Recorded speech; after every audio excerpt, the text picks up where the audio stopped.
ನಮಸ್ಕಾರ. ಎಲ್ರಿಗೂ ಕೂಡ ಇಡೀ ಕರ್ನಾಟಕದಲ್ಲಿ ಎಲ್ಲರೂ ಕೂಡ ಒಂದು ಒಗ್ಗಟ್ಟಾಗಬೇಕು ಅನ್ನೋದು ಭಾವನೆ ಗೊತ್ತಾಗಿ ಬಂದಿದೆ.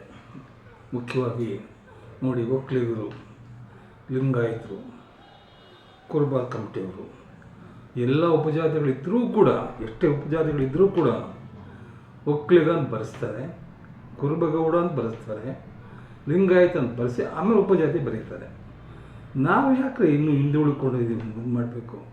ನಮಗೆಲ್ಲ ಗೊತ್ತಿರೋದೇನಪ್ಪ, ಈಡಿಗ ಅನ್ನೋ ಉದ್ದೆ.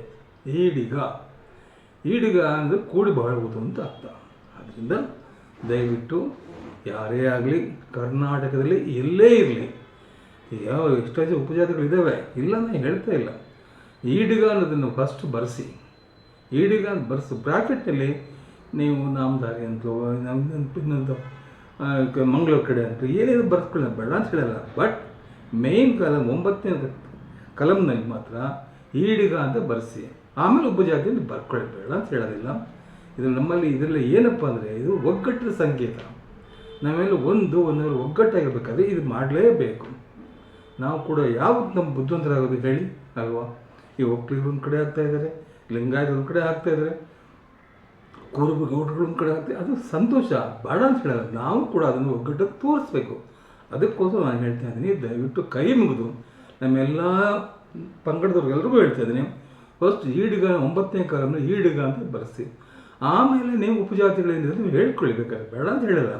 ಬಟ್ ಮೇಯ್ನ್ 9ನೇ ಕಾಲಮ್ನಲ್ಲಿ ಈಡಿಗ ಅಂತ ಬರೆಸ್ಬೇಕು. ಗೊತ್ತಾಯ್ತಾ? ಮರಿಬೇಡಿ ಇದನ್ನು.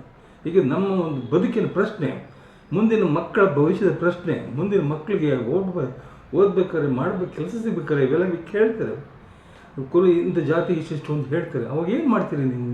ಆದ್ದರಿಂದ ದಯವಿಟ್ಟು ಈಡಿಗ ಅಂತ ಬರೆಸಿ, ಅದರ ಪಕ್ಕದಲ್ಲಿ ಬ್ರಾಕೆಟ್ನಲ್ಲಿ ನೀವು ಉಪಪಂಗಡದಲ್ಲಿ ಯಾವುದೆಲ್ಲ ಬರ್ಕೊಳ್ಳೋದು ಬೇಡ ಅಂತ ಹೇಳೋದಿಲ್ಲ. ದಯವಿಟ್ಟು ಈಡಿಗ ಅಂತ ಮಾತ್ರ ಬರೆಸಲೇಬೇಕು. ಆಮೇಲೆ ಇನ್ನೇನಾದ್ರು ಬರ್ಕೊಳ್ಳೋದನ್ನು. ಗೊತ್ತಾಯ್ತಾ?